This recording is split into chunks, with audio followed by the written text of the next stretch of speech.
마태복음 24장 45절부터 51절까지입니다.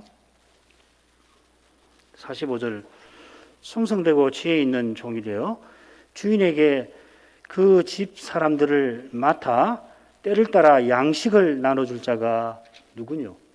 주인이 올 때에 그 종이 이렇게 하는 것을 보면 그 종이 복이 있으리로다.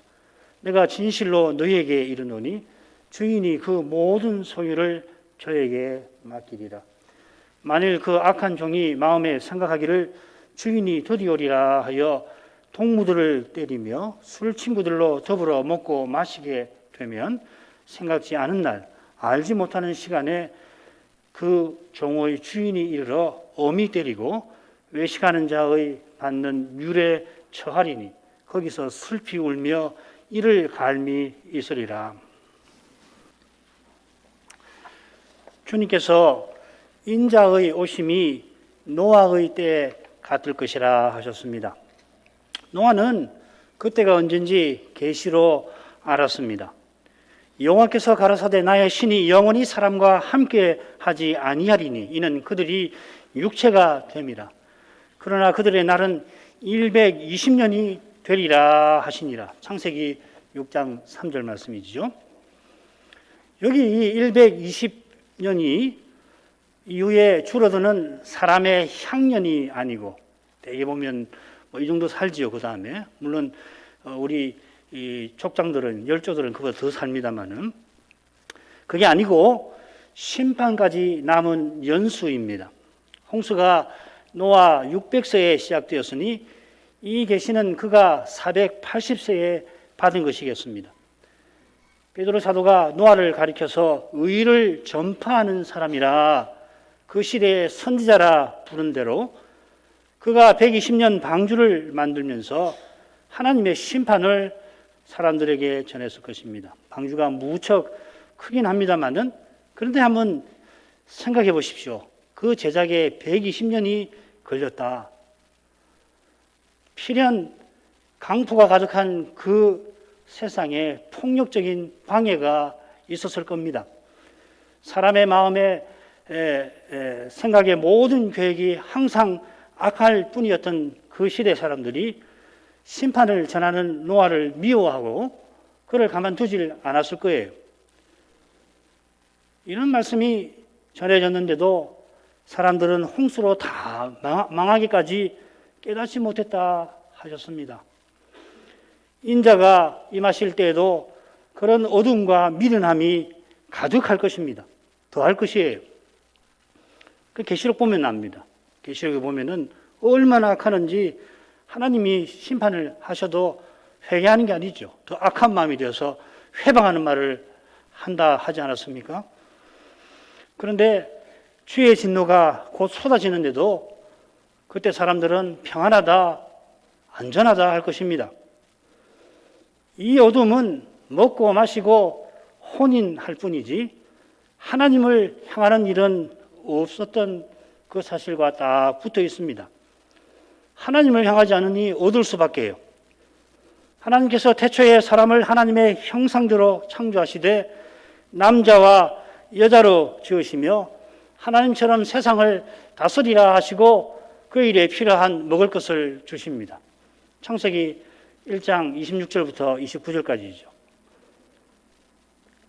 그처럼 아담이 에덴 동산에서 각종 실과를 마음대로 먹고서 동산을 다스리고 지키라 하시며 그 일을 위하여 돕는 배필로 아내를 주셨습니다. 사람이 먹고 마시고 혼인하는 목적이 다른 데 있는 것이 아니라 하나님을 가까이 하고 하나님을 섬기는 데 있습니다. 그런데 노아 시대 사람들은 하나님을 가까이 하는 일 없이 자기 욕심을 섬기며 살았습니다. 이러한 일이 인자가 오실 때에 가장 강렬하게 벌어질 것입니다. 하나님을 가까이 아니하니까 자칭 하나님이라 하는 적그리스도를 온 세상이 한몫 따를 것이고 그때 교회의 지도자들이 앞장설 겁니다. 세상의 어둠이 이보다 깊지는 못할 것입니다. 사람의 죄가 이보다 심각하지 못할 것입니다. 그런데 이러한 일이 반드시 일어나야 하리라 성경은 교훈합니다. 계시록 20장 3절 마귀가 그 후에는 반드시 잠깐 놓이리라. 마찬가지로 우리가 하나님 나라에 들어가려면 많은 환난을 겪어야 하고 무릇 그리스도 예수 안에서 경건하게 살고자 하는 자마다 핍박을 받으리라 하셨습니다. 사도도 장차 그리스도와 함께 영광을 받기 위하여서 그와 함께 고난을 받아야 한다 하셨습니다. 심지어 장차 우리의 삶이 영광이라면 지금 우리의 삶은 고난인 것이에요. 우리의 잠시 받는 환난에 경한 것이 지극히 크고 영원한 영광에 중한 것을 우리에게 이루게 함이니 고난 없이 영광에 나가지 못한다 하는 이야기입니다. 우리가 그리스도의 죽음을 본받아 죽은 자 가운데서 부활에 우리의 육신의 부활에 이르는 것입니다. 다른 길 없어요. 신비하게 그리스도의 죽음을 본받는 거기서 이미 부활의 능력이 우리에게 드러나는 것이죠. 그리고 거기에 하나님 나라의 평안과 희락이 있습니다. 우는 자와 함께 우는 거기서 우리의 마음에 하늘의 즐거움이 임하게 하십니다. 이런 즐거움이 아니면은 거기 마음을 빼앗기지 말라. 즐거워하는 자들은 즐겁지 않은 자처럼 행하라 하시는 것입니다. 이것이 바로 근신하여 깨어 있는 것입니다. 깨어 있으려면은 예배에서 하나님의 영광을 배워야 합니다. 그리스도를 의지하고 본받고 바라보아야 합니다. 이러한 교회와 신자에게 이 시대를 분별할 지혜와 두려운 시대를 이길 힘을 주시는 것이에요. 다른 약속 없습니다. 주님께서 이어서 인자로서 세상에 오실 때에 충성되고 지혜 있는 종이 되어라 하십니다. 45절부터 51절인데 이게 첫 번째 부분입니다. 크게 둘로 나눌 수 있습니다. 그러나 그때 악한 종은 주인이 오실 때에 심판을 받게 될 것입니다. 48절부터 51절 이 둘로 나누어서 살피겠습니다. 인자가 오실 그 날과 그 시를 알지 못하니 깨어있어 예비하라 하셨는데 깨어있는 종과 그렇지 못한 종에 관해서 교훈하십니다. 여러분 이 종이 누군지를 한번 생각해 보세요. 과연 직접적으로 나를 가리켜 이야기하는 것인가? 나와 무관한 이야기인가? 나와 관계가 있다면 어떻게 관계가 있는 것인가? 한번 이 본문을 잘 보세요. 그래서 조금 지루할 수도 있습니다. 이 종에 관한 이야기가 좀 길어지는데 왜 이 종에 관한 이야기를 드리냐면은 잘 읽어보시면 이게 누구에 관한 이야기인가? 나와 상관이 없는 이야기일 수 없는데 나와는 오늘 우리에게는 무슨 상관이 있는가? 결국 그것으로 가야 되겠지만은 우선은 이 종이 누군지 한번 생각을 해보십시오. 한번 들어보십시오. 충성되고 지혜 있는 종이 되어 주인에게 그 집 사람들을 맡아 때를 따라 양식을 나눠줄 자가 누구뇨? 주인이 올 때 그 종이 이렇게 하는 것을 보면 그 종이 복이 있으리라. 내가 진실로 너에게 이르노니 주인이 그 모든 소유를 그에게 맡기리라. 좀 강조해서 읽었는데 한번 강조한 부분을 염두에 두면서 한번 들어보십시오. 주님께서 그러면 충성되고 지혜 있는 종이 누군요? 이렇게 물으십니다. 이미 아시는 대로 이 지혜 있는 종의 주제는 오늘 오후에 살필 열처녀 비유에서 그리고 충성된 종의 주제는 달란트 비유에서 좀 더 다뤄집니다. 이 두 비유의 교훈을 잘 받기 위해서 말씀드린 대로 종이 누군가 살펴야 합니다. 우선 충성된 종은 주인에게 그 집 사람들을 맡아서 양식을 나눠줄 자입니다. 여러분 어떻습니까? 우리는 어떻습니까? 우리가 그런 사람인가? 아닌가? 한번 생각해 볼 만하죠? 열처녀 비유에서 처녀들은 신랑을 맞으러 간 여종입니다. 그래서 이 미련한 처녀들이 주여 주여 문을 열어주소서 그러잖아요. 여종이란 말이거든요. 예비한 여종들은 신랑이 신부와 함께하는 혼인잔치에 참여하는 반면에 마찬가지로 달란트 비유의 종은 주인의 소유를 맡아 관리합니다. 그러니까 열처녀의 역할을 맡은 사람이 누군지 한번 성경에서 생각해 보십시오. 세례 요한, 바울 사도 이런 분들을 우선은 가르치지 않습니까? 예컨대 종은 주인집 사람들과 구분됩니다. 이들도 물론 주인 근본적으로 우리 주인집 식구지요. 이지만은 집 사람들을 섬기는 사람들일 것입니다. 지금 주님께서 겟세마네에서 12사도들과 따로 지내며 교훈하시고 계시죠. 24장 3절이 그것입니다. 이 겟세마네 동산에서 47절에 내가 진실로 너희에게 이른다 하신 것처럼 그들에게 충성되고 지혜 있는 종이 누구냐? 너희가 충성되고 지혜로운 종이 되어야 할 거 아니냐? 이런 질문에 비춰서 마태복음에서 종이 누군지를 살펴야 합니다. 30번 나와요. 28번, 두 번은 말 그대로 종에 관한 이야기고 나머지 28번인데 한번 댁에 돌아가셔서 한번 다 찾아보시면 좋겠습니다. 결론만 말씀드리죠.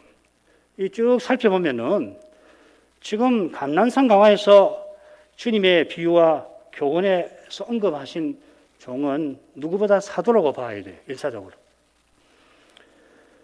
이 말은 따라서 이 교훈은 사도에게만 해당된다고 봐서는 안 되겠죠. 사도가 자신을 일꾼이라 섬기는 자라 디아코노스라고 불러서 다른 일꾼들, 목사, 집사, 장로 물론이고 직분자 아닌 신자도 자기와 같이 주와 더불어 섬기는 자라고 말합니다. 그러니까 궁극적으로는 우리에게 해당되는데 어떻게 이런 말씀이 우리에게 해당되겠느냐 이 말입니다. 서신서를 통해서 해석을 하고 교훈을 받으셔야 한다는 이야기입니다. 달리 말하면 사도가 얼마나 중요한지를 꼭 염두에 두고서 읽으셔야 합니다. 주님께서 사도들이 충성된 종이 되기를 바라십니다. 흥미로운데 이 충성된이라는 말은 이 단락에서만 나오고 지금 오늘 살핀 이것과 달란트 비유, 짝을 이루는 달란트 비유에서만 나와요. 이 신실함, 충성이라는 말은 신실함, 성실함과 같습니다. 23장 23절에 보면은 그 신이라는 거, 그게 구약의 신실함입니다. 에메트라고 하는 말입니다. 이 신약 성경을 히브리어로 번역하면 거기 에메트라고 되어 있습니다. 바울 사도는 맡은 자에게 구할 것은 충성이니라 하고서 끝까지 주님을 섬겼습니다. 심지어 히브리서는 예수님을 충성된 대제사장이시라고 특별히 3장에서 4장 끝무렵까지 강조하죠. 주님께서 십자가를 지시기까지 충성하셨습니다. 얼마나 충성하시냐면 내 원대로 마옵시고 아버지의 원대로 하옵소서. 그만큼 충성하셨습니다. 그처럼 바울은 자기가 자신을 판단하지 않고 주님이 자기를 판단하시는 분이라 고백합니다. 그래, 자기는 세상의 찌꺼기와 더러운 것과 같이 되어서 주님의 뜻을 받들되 개선식의 포로처럼 고난을 기꺼이 받았습니다. 이것이 바로 주님께서 12 사도를 파송하시면서 그들을 종이라고 하실 때 종으로서 그들이 취할 태도를 이렇게 일러주신 것입니다. 마태복음 10장 24, 25절에 제자들을 종이라고 그러죠. 그때 종은 뭐냐면 고난받는다는 이야기입니다. 너희가 나와 같이 고난받으면 족한 것이다. 그렇게 말씀하시는 것입니다. 아울러 사도들이 지혜로운 종이 되기를 바랍니다. 이 표현 역시도 마태복음에서 다 찾아보면 참 흥미로운 통계가 나와요. 오직 이 교훈 대목에서만 7회가 나옵니다. 교훈 대목이라는 것은 산상보온 10장, 13장, 18장, 23장부터 25장이잖아요. 거기만 나옵니다. 이것도 이 종이 사도를 가리킨다는 우리의 주장을 지지합니다. 그러니까 산상보온 읽으실 때에 이 사도의 염두를 두고 우선 읽어야 하셔야 해요. 주님께서 말씀하시는 지혜로움이 어떤 것인가? 사도를 파송하시는 자리에서 하신 말씀을 통해서 생각해 볼 수 있습니다. 뱀같이 지혜롭고 비둘기같이 순결하라.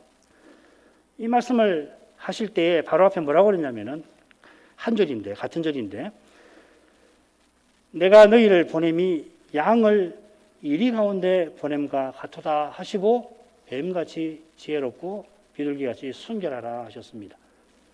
이리 한 마리가 양떼를 두렵게 만드는데 이리 떼 가운데 둘러싸여 몇 마리의 양이 있으니 얼마나 두려운 상황입니까? 양들이 둘러싼 이리떼를 피할 길이 없고 힘으로 이리떼를 도저히 이길 수가 없습니다. 이런 상황에서 고난의 상황이죠. 주님께서 뱀같이 지혜로워라 하십니다. 이렇게 명령하신 주님도 놀랍게 어린 양처럼 죽임당하셨습니다. 바울 사도도 내가 날마다 도살할 양처럼 고난받는다 하면서 그리스도의 부활을 전했습니다. 뱀같이 지혜로운 것, 물론 생각 없이 행하다가 위험한데 떨어지지 아니하는 것 물론 포함하겠죠. 그러나 무엇이 지혜로운가? 십자가 지신 주님을 본받아서 세상처럼 되지 아니하는 이것이 지혜로운 것입니다. 마귀가 그 짓의 압이니까 얼마나 꾀가 많습니까? 사람의 꾀를 의지하지 아니하는 것이 마귀의 꾀에 빠지지 아니하는 길이고 그만큼 지혜로운 것이에요. 사람의 꾀를 쓰면 안 되는 것입니다. 교회는. 그러려면은 방법은 하나밖에 없습니다. 비둘기같이 순결하는 수밖에 없습니다. 주님을 향한 순결한 사랑 있어야지 몸은 죽여도 영혼을 넘겨주지 못하는 사람을 두려워하지 않게 되는 것이에요. 주님을 위해서 자기 목숨을 잃는 자라야 주님의 종답게 살아가는 것입니다. 사도는 물론이고 사도의 교훈을 받는 우리도 그렇게 살아야 되는 것이죠. 충성되고 지혜 있는 종은 주인에게 그 집 사람들을 맡아 때를 따라 양식을 나눠준다 했는데 이 종은 집 사람들을 맡은 직분자지요.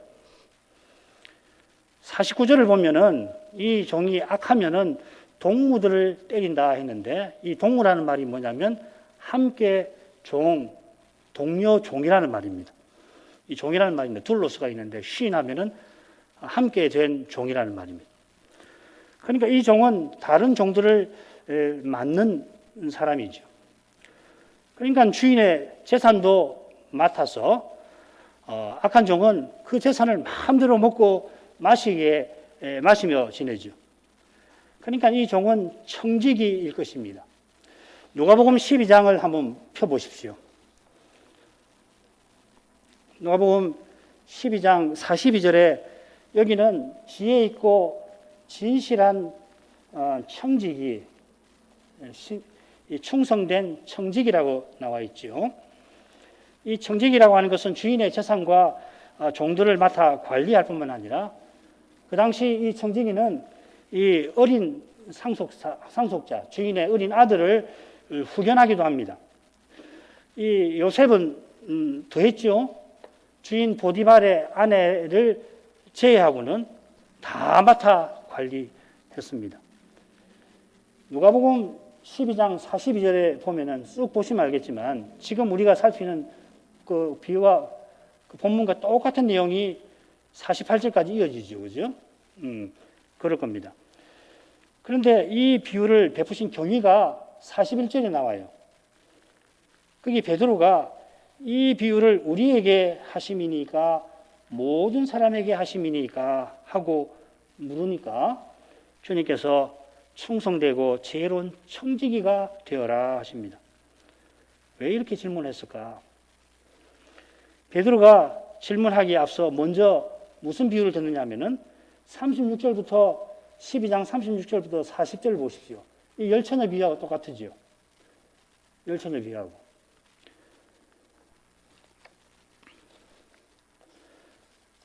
이 열처녀 비유와 비슷한 이 비유에서 주인이 혼인집에서 돌아올 때에 깨어있어 문을 열어드리는 종이 되어라 하고 제자들에게 교훈하십니다. 지금 누가복음 12장 22절이나 40절 보면 제자들에게 특별히 교훈하고 계시는 중인데 베드로가 제자만 아니라 모든 사람에게 교훈하시는 거 아닌가 이런 생각을 한 거예요. 왜 그런 생각을 했냐? 이 종이라는 표현 때문에 그렇습니다.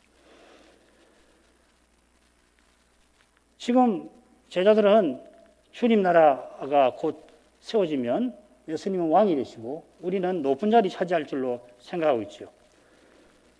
그러니까 이런 말이 나오는 거예요. 그래서 주님이 그걸 아시고 청지기라고 불러주시는 것입니다. 그러나 청지기도 누가복음 12장 47절 보면 결국 종이에요. 마태는 아예 이 청지기라고 하지 않고 종이라고 씁니다. 마태복음에는 이 청지기라는 말 자체가 나오질 않습니다. 이것은 지금 이 교훈을 베푸시기 몇 시간 전에 성전에서 너희 중에 큰 자는 직분자라는 말이거든요. 너희를 섬기는 자가 되어야 하리라 하신 것과 붙어 있습니다. 충성된 종이 할 일은 집사람들에게 양식을 나눠주는 겁니다. 이 집사람들이라고 번역을 해서 우리가 읽을 때는 주인의 식구들인가 보다 생각하는데 아닙니다. 이거 마태복음에만 한 번 나오는 말이지만은 이 누가복음 같은 데를 참조해 보면은 이 주인의 종들을 가리키는 표현이에요. 꼭 그어놓고 그렇게 생각하시면 좋습니다. 비슷한 교훈인 누가복음 12장 42절에 비슷한 낱말이 쓰입니다. 여기 또 똑같습니다. 전체 하인을 가리키는 말이 쓰였습니다. 이런 뜻은 악한 종이 동료 종들을 때린다는 표현에서도 확인이 되죠. 충성된 종이 다른 종들에게 때를 따라 양식을 나눠줄 것을 주님께서 말씀하십니다. 다른 종들은 우리 같은 교인들, 일반 신약교회를 이야기해 교인들을 가리키겠죠, 그죠? 우리가 종이 아니고 우리는 사실은 이 종이 맡은 이 종들입니다. 그 악한 종을 만나면 얻어맞기도 하는 종들이란 말이겠죠. 이 표현은 종이 주인의 식구들에게 음식을 가져다 주는, 흔히 우리 말로는 공개라고 하죠. 높은 사람에게 음식을 드리는 걸 공개라고 하지 않습니까? 그것과 다른 말입니다. 이 공개라는 말은 주님이 이 40일 시험 받으시고 줄이신 후에 천사들이 와서 수종 들더라, 우리말로 수종 들더라고 이렇게 번역했습니다. 이 종이 주인을 섬기는 거 아닙니까? 수종 드는 것은. 이런 점에서 직분자들을 섬기는 자, 디아코노스라 부르죠. 지금 주님께서 말씀하시는 충성된 종은 동료 종들에게 때를 따라 양식을 줍니다. 다른 말을 썼습니다. 그러나 주님께서 바라시는 것은 이 종, 청지기 같은 종이 동료 종들을 섬기는 태도로 양식을 주는 것이겠죠. 몇 시간 전에 너희 중에 큰 자는 너희를 섬기는 자가 되라, 그 말이 그 말씀입니다. 사도들이 아직은 이런 교훈을 받들지 못합니다. 그들은 이틀 후 마지막 만찬을 먹고 이 겟세마네 동산 가는 그 길에서도 여전히 누가 크냐 다투었습니다.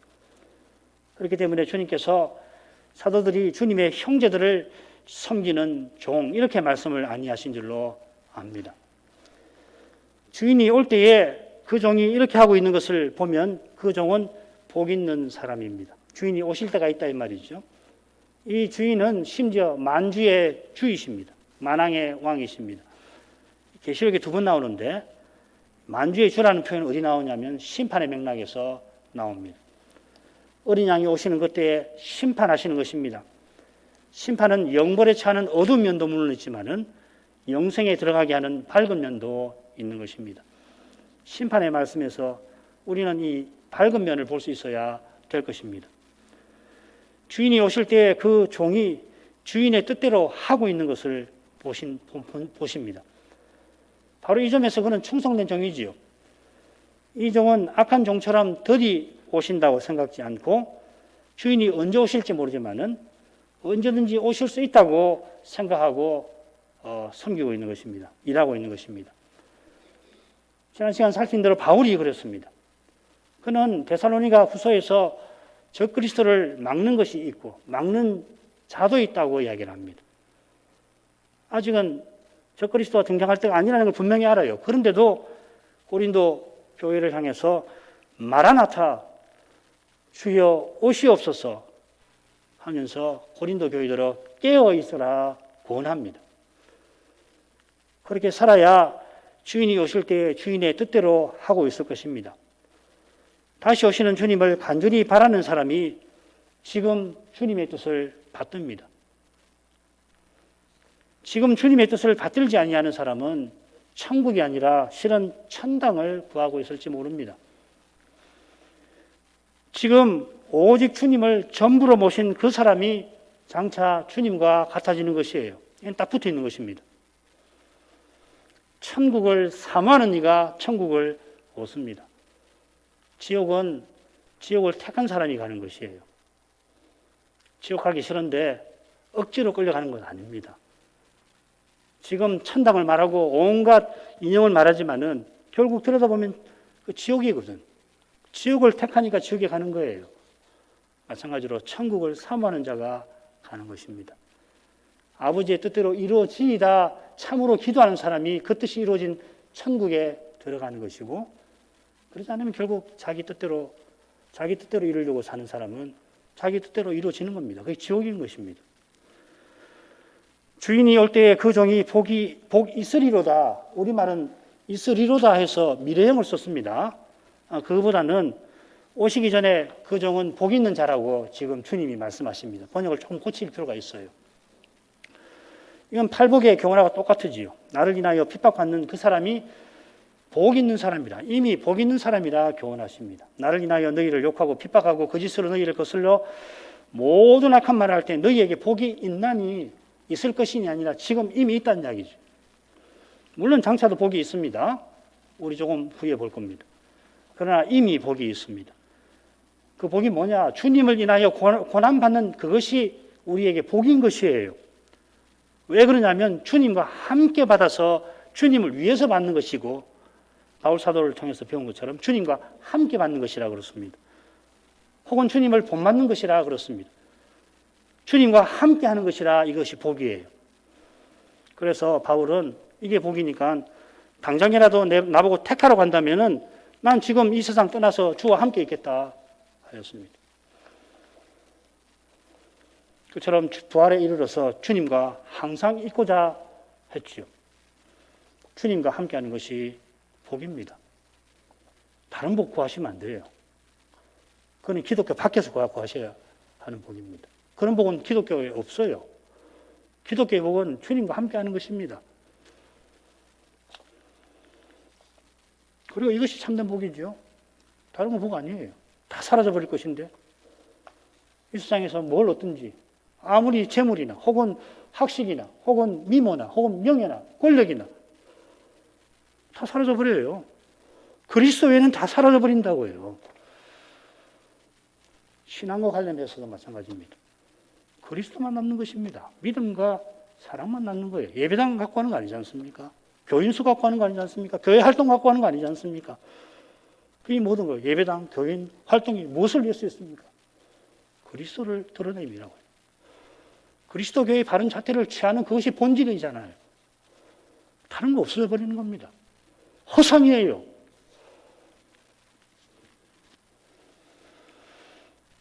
지금 받는 복이 환난의 가벼운 것이라 했는데, 장차 받을 복은 영광의 무거운 것이라 했습니다. 내가 진실로 너희에게 이른다 하시면서 하나님으로서 엄숙히 말씀하시는 건데, 충성되고 지혜로운 종에게 장래의 복을 약속하십니다. 틀림없이 주겠다 약속하신 것입니다. 그 복은 주인이 그 모든 소유를 저에게 맡기는 것입니다. 예루살렘 올라가시는 길에 사도들에게 비싼 약속하셨죠. 세상이 새롭게 되어 인자가 자기 영광의 보좌에 앉을 때, 다시 오실 그때에 나를 좇는 너희도, 사도들이죠, 12보좌에 앉아 이스라엘 12지파를 심판하리라. 주님은 영광 보좌에 앉으시고 사도들은 12보좌에 앉는다 하셨습니다. 자, 그런데 한번 보십시오. 계시록에 이런 말씀이 나와요. 이기는 그에게는 내가 내 보좌에 함께 앉게 하여 주기를, 내가 이기고 아버지 보좌에 함께 있는 것과 같이 하리라.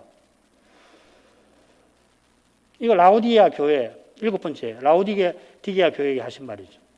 그처럼 4번째 교회 두아디라 교회 같은 비슷한 약속이 나와요. 이 가운데에 나오는 거죠. 4번째, 이기는 자와 끝까지 내 일을 지키는 그에게 만국을 다스리는 권세를 주리니 그가 철장을 가지고 저희를 다스려 질그러 깨뜨린 것 같이 하리라. 나도 아버지께 받은 것이 그러하니라.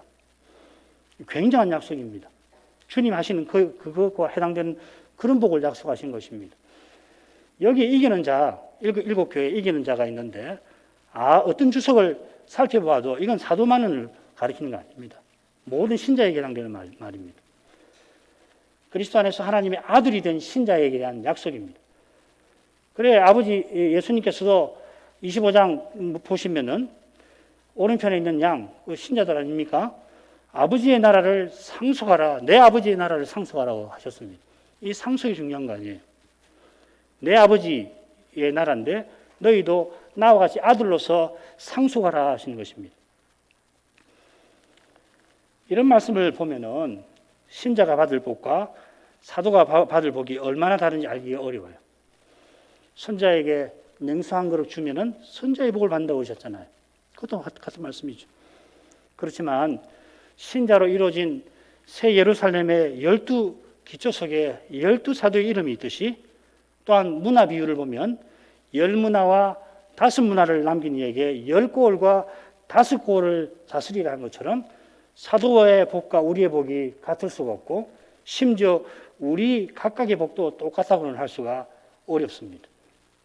그렇지만 우리의 받은 복이 어떠하든지 우리가 먼저 그 받은 복으로 서로를 섬길 것입니다. 받은 복이 많으면 더 많이 섬길 게 틀림없을 것 같아요. 게다가 섬기는 만큼 섬김 받는 게 아니라 우리 모두가 섬김 받는 것이 섬기는 것보다 많을 겁니다. 사실 중요한 건 뭐냐면 섬기는 만큼 그리스도의 영광을 뵙고 그분의 사랑을 맛보는 것일 것입니다. 주님의 사랑에 이끌려서 우리는 더욱 섬기는 것입니다. 그러니까 영원한 천국을 저는 생각할 때 이 정체된 것으로 생각하지 않았으면 좋겠어요. 영원한 나라니까 들어가면 받을 복을 한 자리에 다 받고 끝나는 것처럼 생각하지 마시고 매 순간 나아지고 새로워지고 더해지고 깊어지는, 그렇게 생각하는 것이 오히려 나을 것 같아요. 주님의 사랑에 이끌려서 더 섬기는 것입니다. 주님의 영광을 뵙고 더 변화될 것도 같습니다. 재림하실 때 그리스도가 계신 그대로 뵙고 그리스도와 같아지지만은 영원히 그리스도를 뵙게 하시니까 뵙는 그 순간마다 더욱 그리스도와 같아지게 될 거란 말이죠. 삼위 안에 있는 관계도 그러실 것 같아요. 우리의 기쁨도 매 순간 더욱더욱 새로워질 것 같아요. 지금 여기서 맛보는 기쁨하고 전혀 다르잖아요. 여기서 맛보는 기쁨은 새로움이 없어요. 그리고 맛보는 순간 그냥 실증이 나기 쉽지 않아요. 장차는 새로운 기쁨을 맛보는데, 최근에 생각해 보니까 그 새로워지는 것이 그냥 조금 나아지는 정도가 아닐 것 같아요. 여기서 말하자면 차원이 달라지듯이 지금 여기서는 한 차원 한 차원 높아질수록 전혀 다른 상태로 들어가는 거 아닙니까? 장차는 매 순간 우리가 차원을 달리하는 그런 기쁨의 자리로 나아갈 것 같아요. 달리 말하면 우리가 매 순간 그리스도와 더 같아질 것입니다. 달리 말하면 그리스도가 얼마나 높으시고 얼마나 크신 분인지를 생각을 할 수 있겠죠. 그런 것이 천국이에요. 어린 여러분, 천국 가면 날마다 예배 드리고 찬송 드리고 재미없겠다 그런 생각 전혀 할 거 없습니다. 얼마나 기쁜지. 지금 여러분 여기서 예배를 드릴 때 혹시 기뻤을 수 있는데 그런 기쁨이 매 순간 더 깊어진다고, 더 새로워진다고 생각해 보십시오. 어린 여러분, 새로운 기쁨이라는 거, 기쁨이 새로울 수 있다는 거 한번 생각해 보세요. 언제 기뻤는데 참 새롭다, 기쁘지만 마음이 새롭다 하는 그런 느낌이 있을 수 있을 것 같은데 그 느낌을 잘 기억하고 있어요. 여러분이 어떤 의미에서는 가장 감사를 잘 느끼는 상태일 텐데 정말 감사했던 순간, 어린 여러분 그 감사했던 순간을 꼭 마음에 간직하세요. 그리고 왜 감사하는 마음이 그렇게 좋은가? 감사의 마음이 생길 때 참 기쁘죠. 그 감사가 뭔지를 한번 꼭 기억하고 생각나면 이 감사가 뭘까 생각해 보세요. 기쁨도 마찬가지예요. 천국은 그런 곳입니다. 영원한 나라는.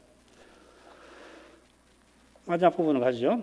만일 그 악한 종이 마음에 생각하기를 주인이 더디오리라 하여 동무들을 때리고 술친구들로 더불어 먹고 마시게 되면 생각지 않은 날 알지 못하는 시간에 그 종의 주인이 이르러 엄히 때리고 외식하는 자에 받는 유례 처하리니 거기서 슬피 울며 이를 갈미 있으리라. 이번엔 악한 종입니다. 여기 사실 이 그라는 표현을 썼는데 아주 중요한 말입니다. 저라고 번역을 하는 게 더 좋아요. 저 같으면 저라고 일률적으로 다 번역할 겁니다. 인자가 오시는 그날 똑같이 썼습니다. 저날입니다. 여기 이 경우는 그가 좀 나을 것 같은데 아무튼지 이 저라는 말은 쓰지 않아도 얼마든지 이 정관사를 써서 그날 그 종 이렇게 말할 수 있는데 여기 저라는 말을 썼습니다. 결론만 말씀드리면 인자 오시는 때를 강조하는 표현 같아요. 이 종의 악함은 충성되고 지혜로움이 없는 겁니다. 이 기독교의 악함이라고 하는 것은 선이 없는 상태를 가리킨다고 생각하시면 좋습니다. 그게 전부는 아니지만 악을 생각할 때 항상 뭘 생각하시냐면 선이 없는 상태를 생각하셔야 돼요. 그 결핍이라고요. 여기도 마찬가지입니다. 그가 마음에 생각하기를 주인이 더디오리라 하는데 이게 지혜롭지 못한 거죠. 이 주제는 오늘 오후에 생각하겠습니다. 생각지 않은 날, 알지 못하는 시간에 주인이 와서 저 종을 처벌할 거라 하였습니다. 생각지 않는다는 말은 바라보며 기다려야 하는데 그렇게 아니한다는 말입니다. 세례요한이 오실 메시아를 간절히 기다렸듯이 종은 오실 주인을 간절히 기다려야 합니다. 그런 심정으로 살아야지 주신 소임을 잘 감당합니다. 그런 심정이 없는 탓에 이 사람은 악하고 또 게으른 종이 되었습니다. 이 악한 종이 하는 일을 보시면 당장 노아 시대에 그 사람들이 떠오르죠. 그의 동료를 때리고 강포, 술친구가 더불어서 먹고 마십니다. 노아의 때와 같아 하시면서 먹고 마시며 시집장가한다 했지요. 하나님 없는 삶입니다. 시집장가만 가던 그 시대에 강포가 가득하였습니다. 낙원의 심판 때 여호와께서 내리신 저주가 가득하였습니다. 강포가 가득한 그 사회에 창조 규례인 혼인이 무너졌습니다. 아벨, 가인의 세계가 된 거죠. 가인 이야기 읽어보시면 그게 전 세계적으로 형성된 것이 노아 시대라는 걸 알 수 있습니다. 아벨과 함께 제사드리던 가인이 하나님의 언약을 저버리고 그래 언약의 울타리를 쫓겨나서 마귀의 품에 누인 세상을 구축을 했죠. 이는 자기들이 좋아하는 욕망을 쫓아 사는 결국 공중의 권세 잡은 자를 따르는 육신의 삶입니다. 에베소서 2장 1절부터 3절이 그 말씀이죠. 누구보다 언약을 이루며 살아야 할 주인의 종이 이렇게 산 겁니다. 가인이 제사 드리는 사람이라는 거 꼭 기억하셔야 합니다. 가인, 라멕 이야기할 때 이 사람들은 우리하고는 아무 상관없는 언약과 관계없는 사람이 아니라 가인이 하나님께 예배 드리는 사람이에요. 제사 드리는 사람입니다. 언약 안에 있는 사람이에요. 노아 시대까지를 그렇게 봐야 합니다. 전에 창세기 때 말씀을 다 드렸습니다. 그러니까 결론적으로 이런 삶은 배도의 삶입니다. 그래서 주인의 종이 오셔서 엄히 때립니다. 이 표현은 두 조각 낸다는 말입니다. 여러분 성경 간주에 보면은 거기 비슷한 쪼개어낸다 그렇게 있죠. 이 둘로 쪼갠다는 말입니다. 이 표현이 해당되는 것이 뭐냐면 사무엘이 이 아말렉 왕 아각을 죽일 때입니다. 둘로 쪼개버렸다 했습니다. 칼로. 여호와께서 아말렉에게 무서운 저주를 내리셨죠. 주인이 저 악한 종에게 내린 처벌이 바로 그 무서운 것입니다. 그리고 이 처벌을 누가 받느냐면 외식하는 자들이 받는 벌이라 했습니다. 외식하는 자들이 누굽니까? 짝을 이루는, 지금 우리가 살피는 거 짝을 이루는 둘째 탈락 23장 13절 이하 거기 나오죠. 외식하는 자. 그리고 그 벌은 어떤 벌이냐? 거기서 슬피 울며 이를 갈미 있으리라. 마지막 심판 때 받는 둘째 사망을 가리키는 겁니다. 자, 이 벌에 대해서는 달란트 비유에서 다음 주에 아마 살피게 될 것 같습니다. 오늘 만큼 하십시다. 걸어가신 하나님, 예수님께서 십자가를 앞두시고 장차 하늘에 올라 행하실 일들을 제자들에게 특별히 알려주셨습니다. 이분들이 이미 모든 것을 버리고 주님을 쫓고 있지만 십자가 앞에서도 누가 크냐 다투는 상태에 있었습니다. 지금 그들의 상태로 봐서는 충성되고 지혜로운 종이 아니라 악하고 미련한 종이 되지 않을 수가 없었습니다. 이런 그들에게 주님께서 다시 오시는 날까지 맡기신 직분을 잘 행하라고 교훈하십니다. 오순절 후에는 이 교훈을 사도들이 얼마나 충성스럽게 받던 것을 저희가 압니다. 이런 교훈이 사도들만 위한 것이 아님을 압니다. 주님께서 신자 각각을 주님 나라에서 귀히 써주십니다. 그 귀함이 저희가 주님을 본받게 하시는 거기에 있습니다. 주님께서 홀로 섬김 받으셔야 할 뿐인데 우리 모두를 십자가 지시기까지 섬기신 것처럼 저희도 주님을 본받게 하십니다. 이게 우리에게 지금 여기서 누리게 하시는 복인 줄 압니다. 장차 받을 복도 이 복과 근본에서는 다르지 않을 것입니다. 그러나 이 복이 지금은 고난 중에서 받는 것입니다.